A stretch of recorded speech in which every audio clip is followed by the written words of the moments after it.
Hi everyone, Olivia Reiner here for Packers News, driven by Jim Owczarski. Today we're taking a look at the safeties and talking about how they did this past season with the Packers.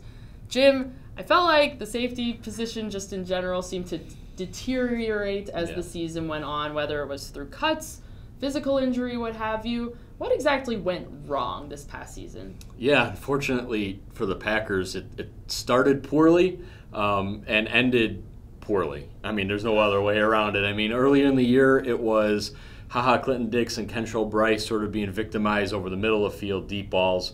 Jermaine Whitehead in coverage. Well, then Clinton Dix is traded. Jermaine Whitehead is cut. And then injuries started to pile up, and it was just a rotating cast of free agent claims and veterans and being signed. And look, they did what they could.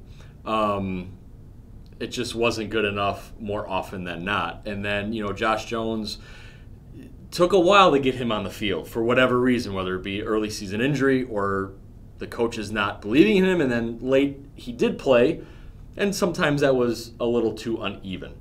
So, frankly, that was the story of that back end. That was an important position for Mike Pettine. He asked a lot of those guys, both in run defense, in coverage, and it just didn't always come together. It doesn't mean it was all bad. There was one bright spot, at least in my opinion, and that was after the Clinton Dix trade, and that was moving Truman Williams, the veteran, off of corner to help out.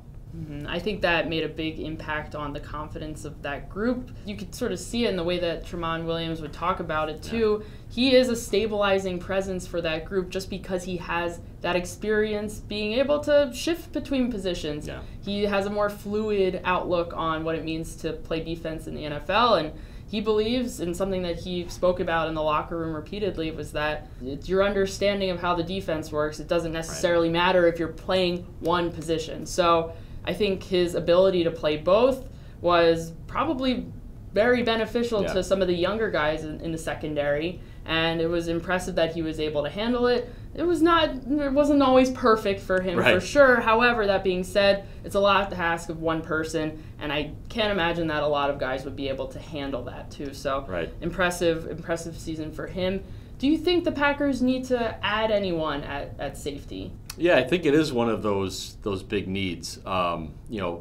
Partially because Kentrell Bryce, there's some exclusive rights free agents there, restricted free agents, excuse me. Does he come back? How does Mike Pettine feel about him? You mentioned multiple, and that's a word Mike Pettine likes to use. And I think if they're going to approach this position in the offseason, Olivia, it's finding that type of guy. Is it a draft pick? Is it a free agent? We don't know, but I do think, having seen the issues this group had, finding a guy who can at least do that more consistently is an important one. You guys, we will be evaluating all of the other positions throughout the upcoming week, so please make sure you're tuning in to PackersNews.com. We'll see you next time.